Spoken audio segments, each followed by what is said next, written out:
12 de junho de 1994, Pirenópolis, Goiás.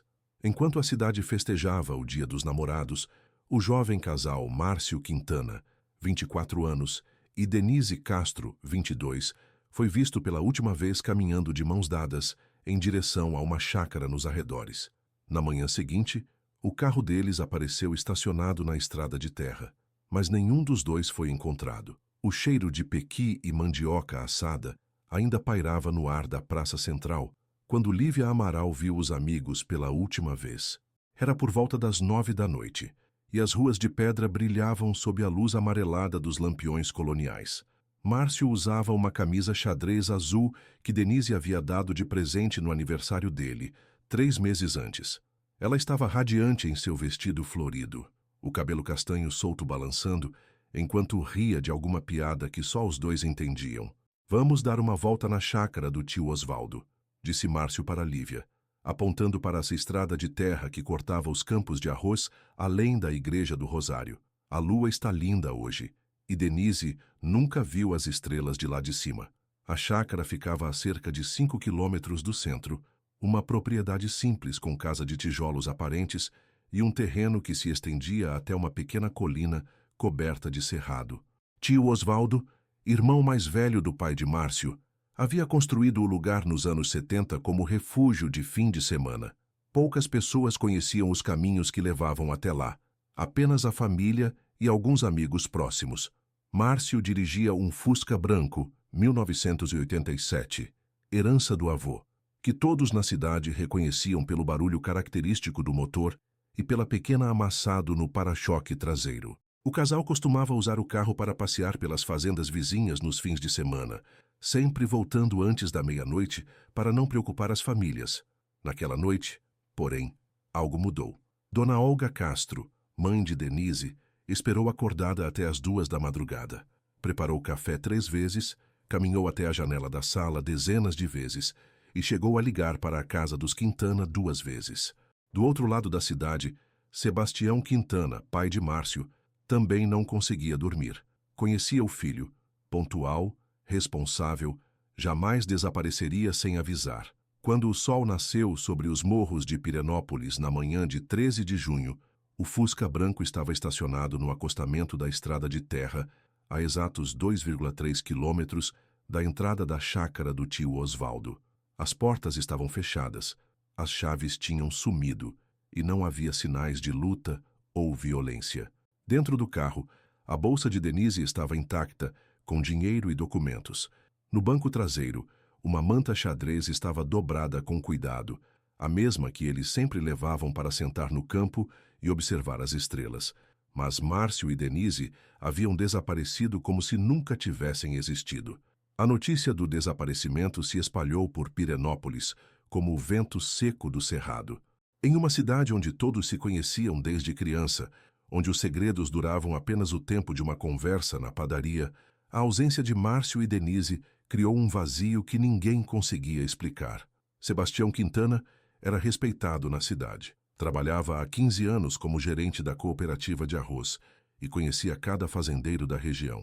Na segunda-feira seguinte ao desaparecimento, ele organizou a primeira busca.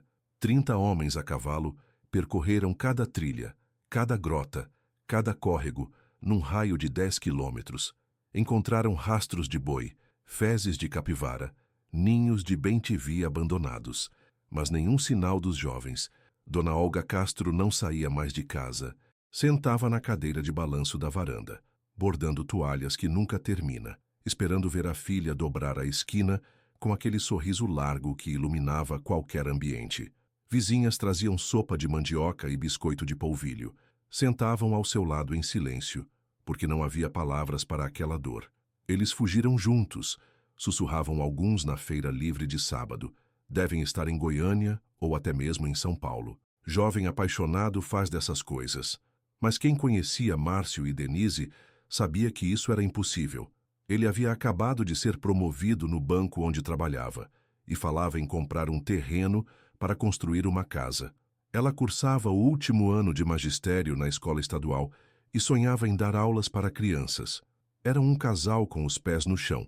Planejavam o futuro juntos na cidade onde nasceram. A polícia de Anápolis enviou 2 investigadores. Passaram 3 dias em Pirenópolis, ouviram os mesmos depoimentos, fotografaram o Fusca abandonado, mediram a distância entre o carro e a chácara. No relatório final, constava apenas: desaparecimento voluntário não pode ser descartado, caso arquivado provisoriamente devido à ausência de evidências de crime. Tio Osvaldo permitiu que revirassem cada canto de sua chácara. Os investigadores encontraram pegadas recentes próximo à casa. Algumas coincidiam com o tamanho dos sapatos de Márcio, mas as trilhas se perdiam no terreno pedregoso que levava ao cerrado. Havia um poço antigo nos fundos da propriedade, tampado com pedras pesadas desde os anos 80, mas ninguém se deu ao trabalho de movê-las. Se tivessem caído lá dentro, ouviríamos os gritos, disse um dos policiais. Conforme os meses passaram, a vida tentou voltar ao normal. O Fusca foi removido da estrada e guardado na garagem da família Quintana. As buscas diminuíram, depois cessaram completamente.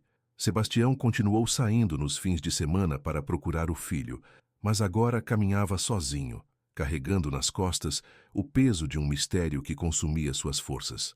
A cidade desenvolveu uma espécie de amnésia coletiva. O nome do casal era mencionado cada vez menos. Novos casos ocuparam as conversas. A seca que atingiu as plantações, o prefeito que desviou verba da merenda escolar, a construção da nova igreja no bairro São Vicente. Márcio e Denise se tornaram apenas uma lembrança dolorosa que Pirenópolis preferia esquecer. 7 anos se passaram quando Vanderlei dos Santos, pedreiro aposentado de Brazzaville, aceitou o trabalho de reformar a velha chácara do tio Osvaldo. Era março de 2001, e o calor do cerrado castigava qualquer um que trabalhasse sob o sol depois das 10 da manhã. Osvaldo havia vendido a propriedade para um empresário de Goiânia que queria transformar o local em pousada rural. O novo dono queria ampliar a casa, construir mais quartos e principalmente criar uma área de lazer nos fundos, onde ficava o terreno baldio coberto de mato. "Bem um poço velho ali", disse Osvaldo para Vanderlei, apontando para uma elevação de pedras cobertas por touceiras de capim-gordura.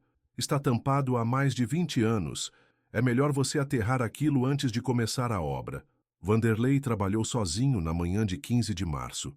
O céu estava limpo, sem uma nuvem, e o silêncio do cerrado era quebrado apenas pelo canto dos bem-te-vis e pelo zumbido das cigarras. Ele começou a remover as pedras grandes que cobriam a boca do poço, blocos de arenito que exigiam força e alavanca para serem movidos. A primeira pedra saiu com facilidade. A segunda resistiu, mas cedeu após alguns minutos. Quando Vanderlei removeu a terceira, um cheiro estranho subiu do buraco. Não era exatamente putrefação, mas algo doce e terroso, misturado com mofo e umidade. Ele se abaixou, aproximou o rosto da abertura e usou a lanterna para iluminar o fundo do poço. A luz amarelada desceu cerca de 4 metros e se chocou contra algo que não deveria estar ali. Ossos. Não eram ossos de animal. Vanderlei conhecia esqueletos de boi, porco, galinha. Tinha crescido no campo. Sabia a diferença. Aqueles ossos tinham formato humano. Estavam entrelaçados, como se 2 pessoas tivessem sido colocadas ali juntas. E havia mais coisas. Um pedaço de tecido azul, desbotado mas ainda recognoscível, parecia o mesmo tipo de xadrez das camisas que os homens usavam nos anos 90. Fragmentos de couro que podiam ter sido de uma bolsa. E brilhando como uma pequena estrela no fundo do poço, um anel dourado com uma pedrinha vermelha. Vanderlei subiu correndo a colina, pulou a cerca, atravessou a plantação de milho do vizinho e chegou ofegante na cidade. Parou o primeiro carro que viu, uma Kombi branca, e gritou para o motorista: "Tem gente morta no poço da chácara do Osvaldo, tem esqueleto lá embaixo." A notícia chegou à delegacia em menos de 1 hora. Chegou também aos ouvidos de Sebastião Quintana, que naquele momento estava almoçando na casa da irmã. Ele largou o prato de arroz com pequi e correu para a chácara, seguido por meia cidade. Quando os bombeiros de Anápolis chegaram com equipamento adequado para descer no poço, encontraram exatamente o que Vanderlei havia visto: 2 esqueletos humanos, alguns fragmentos de roupas preservados pela umidade e objetos pessoais que pareciam ter sido enterrados junto com os corpos. O anel dourado Tinha uma inscrição gravada na parte interna: para D, com amor, M. Denise sempre usava aquele anel. Era um presente que Márcio havia dado no primeiro dia dos namorados deles, 2 anos antes do desaparecimento. O laudo da perícia chegou em junho de 2001, 3 meses após a descoberta no poço. Os esqueletos eram de um homem e uma mulher jovens, com idades compatíveis às de Márcio e Denise quando desapareceram. Não havia sinais de violência nos ossos, mas a análise dos fragmentos de roupas e objetos pessoais confirmava: eram eles. A notícia reabriu feridas que Pirenópolis tentara cicatrizar. Sebastião Quintana, agora com cabelos completamente brancos, finalmente teve resposta para 7 anos de angústia. Dona Olga Castro, que passara todo esse tempo aguardando na varanda, chorou pela primeira vez desde o desaparecimento da filha. Lágrimas de alívio misturadas com uma tristeza infinita. Mas a descoberta dos corpos trouxe uma pergunta ainda mais perturbadora. O que tinha acontecido naquela noite de junho de 1994? A investigação foi reaberta. O delegado Romário Figueiredo, transferido recentemente de Goiânia, decidiu revisar cada detalhe do caso original. Conversou novamente com familiares, amigos, vizinhos. Revisitou a chácara, examinou o poço, estudou a topografia do terreno. Foi então que surgiu o nome de Evaristo Pinto. Evaristo era caseiro de uma fazenda vizinha, a chácara do tio Osvaldo. Em 1994, tinha 31 anos e morava sozinho numa casa simples a menos de 1 quilômetro do poço.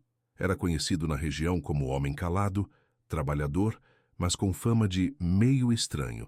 Nunca se casou, não gostava de festas, evitava contato com os vizinhos. Lívia Amaral, a amiga que viu o casal pela última vez, mencionou um detalhe que não constava nos depoimentos originais. Na noite do desaparecimento, quando voltava para casa depois da festa na praça, ela passou pela estrada que levava às fazendas e viu uma luz estranha piscando nos fundos da chácara do Osvaldo. Parecia lanterna, disse ela. Mas achei que fosse o próprio Márcio e a Denise. Evaristo foi localizado em Goiânia, onde trabalhava como vigilante noturno desde 1998. Quando os investigadores bateram à sua porta numa manhã de setembro de 2001, ele nem se surpreendeu. Eu sabia que um dia vocês iam vir, disse, convidando-os para entrar. Durante 4 horas de interrogatório, Evaristo mudou de versão 3 vezes. Primeiro, disse que não sabia de nada. Depois, admitiu que havia visto o casal na chácara naquela noite, mas que eles já estavam mortos quando chegou. Por fim, pressionado pelas contradições de seu próprio depoimento, revelou a verdade. Eu não queria matar ninguém, disse com a voz trêmula. Eles estavam namorando perto do poço, fazendo barulho, rindo alto. Eu só queria que saíssem de lá. Cheguei perto, pedi para eles irem embora. O rapaz se levantou, começou a gritar comigo, disse que eu não tinha nada com aquilo. Segundo Evaristo, houve uma discussão. Márcio o empurrou. Ele revidou, mais forte do que pretendia. O jovem caiu para trás, bateu a cabeça numa pedra afiada e parou de se mexer. Denise começou a gritar. Ameaçou chamar a polícia. Ela ia me denunciar por uma coisa que nem foi culpa minha, disse Evaristo. Eu entrei em pânico. Ele empurrou Denise, que também caiu e bateu a cabeça. Quando se deu conta, os dois estavam imóveis no chão. Não sabia o que fazer. Arrastei os corpos para dentro do poço, joguei as pedras por cima, peguei as chaves do carro deles e deixei na estrada, longe dali, para ninguém suspeitar que eles tinham chegado até a chácara. A confissão de Evaristo encerrou oficialmente o caso, mas deixou em Pirenópolis uma sensação de vazio maior do que o mistério original. 7 anos de buscas, orações e esperança e desespero terminaram numa história simples e brutal. 2 jovens apaixonados mortos por um homem solitário que não suportou ver a felicidade alheia. Evaristo foi condenado a 20 anos de prisão por duplo homicídio culposo. Cumpriu 12 anos e foi solto por bom comportamento em 2013. Nunca mais voltou para a região de Pirenópolis. Márcio e Denise foram enterrados juntos no cemitério da cidade, numa cerimônia que reuniu centenas de pessoas. Na lápida, uma inscrição simples: o amor verdadeiro não conhece fim. A chácara foi vendida novamente. O novo proprietário aterrou o poço e construiu uma horta no local. Dizem que as verduras crescem especialmente bonitas naquele cantinho, como se a terra guardasse alguma memória boa de quem ali descansou por tanto tempo. Mas nas noites de junho, quando o vento sopra mais forte e as estrelas brilham com intensidade sobre Pirenópolis, os mais antigos da cidade juram que ainda conseguem ouvir, trazido pela brisa do cerrado, o eco distante de uma risada jovem, como se, em algum lugar além do tempo, Márcio e Denise ainda caminhassem de mãos dadas, namorando sob a luz da lua cheia. 15 anos depois da descoberta dos corpos, em 2016, Vanderlei dos Santos encontrou algo que mudaria para sempre sua percepção sobre aquela manhã de março, quando descobriu o poço. Ele havia guardado, durante todos esses anos, uma pequena caixa de metal que encontrara no fundo do buraco junto com os esqueletos, um objeto que, na confusão da investigação, acabou esquecido pelos peritos. Era uma latinha antiga de balas garoto, enferrujada e amassada, que parecia não ter importância. Numa tarde chuvosa, enquanto organizava seus pertences para uma mudança, Vanderlei decidiu finalmente abrir a caixa. Dentro, protegidas por um saco plástico que resistiu milagrosamente à umidade, estavam 2 cartas manuscritas. A primeira era de Denise para Márcio. Meu amor, se você está lendo isso, é porque nossa ideia deu certo. Sei que nossos pais vão ficar desesperados no começo, mas quando voltarmos casados de Brasília, eles vão entender que era isso que queríamos. Você é tudo para mim, e não aguento mais esconder nosso amor dos outros. Te amo para sempre. D. A segunda era de Márcio para Denise. Denise, minha princesa, quando amanhecer em Brasília, nós vamos ser marido e mulher. Deixei dinheiro suficiente escondido na chácara do tio Osvaldo para a viagem. Ninguém vai nos encontrar lá. E na segunda-feira pegamos o primeiro ônibus. Seus pais e meu pai vão nos perdoar quando virem como somos felizes juntos. Para sempre, seu M. As cartas revelavam uma verdade perturbadora. Márcio e Denise haviam planejado uma fuga romântica. Eles não foram à chácara apenas para namorar. Foram para buscar dinheiro escondido e passar a última noite em Pirenópolis antes de fugir para se casar. Vanderlei ficou em choque. Durante 22 anos, todos acreditaram na versão de Evaristo, que ele havia matado o casal por acaso, numa discussão que fugiu do controle. Mas as cartas sugeriam algo diferente.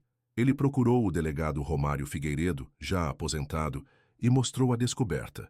Juntos, revisaram os autos do processo. Foi então que notaram inconsistências que haviam passado despercebidas.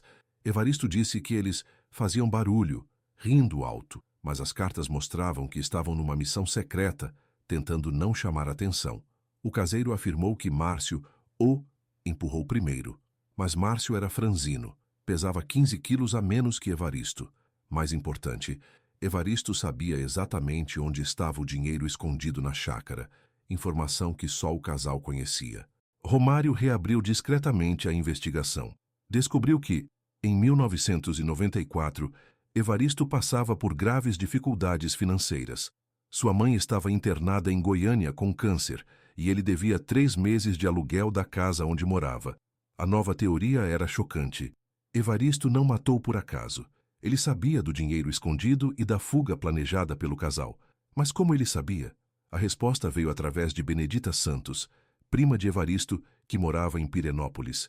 Ela revelou que o caseiro tinha o hábito de dar umas voltas pelas propriedades vizinhas durante as madrugadas, oficialmente para verificar se estava tudo seguro, mas na verdade para bisbilhotar. Ele ouvia conversas através das janelas, mexia em gavetas quando as pessoas saíam, contou Benedita. Minha mãe sempre dizia que o Evaristo sabia de coisas que não devia saber. Confrontado com as evidências em 2017, aos 54 anos, Evaristo finalmente admitiu a verdade completa. Ele havia escutado, semanas antes, uma conversa entre Márcio e tio Osvaldo sobre o esconderijo de dinheiro na chácara. Na noite de 12 de junho, foi até lá para roubar o dinheiro, mas encontrou o casal no local. Eles me reconheceram, disse Evaristo, desta vez sem fingir remorso. Se me deixassem ir embora, iam contar para todo mundo que eu estava roubando. Não podia deixar isso acontecer. Ele matou os dois deliberadamente, roubou o dinheiro e inventou a história da discussão que fugiu do controle, para conseguir uma condenação mais leve. O caso foi reclassificado para duplo homicídio qualificado. Evaristo, que já havia cumprido sua pena anterior, foi condenado a mais 25 anos de prisão. Desta vez, não há possibilidade de sair mais cedo. As cartas foram entregues às famílias em uma cerimônia emocionante. Sebastião Quintana, já com 81 anos, segurou com mãos trêmulas a última mensagem do filho. Dona Olga Castro, internada em um asilo desde 2010, ouviu a leitura da carta da filha e sorriu pela primeira vez em décadas. Pelo menos agora sabemos, disse Sebastião, que eles morreram tentando construir um futuro juntos.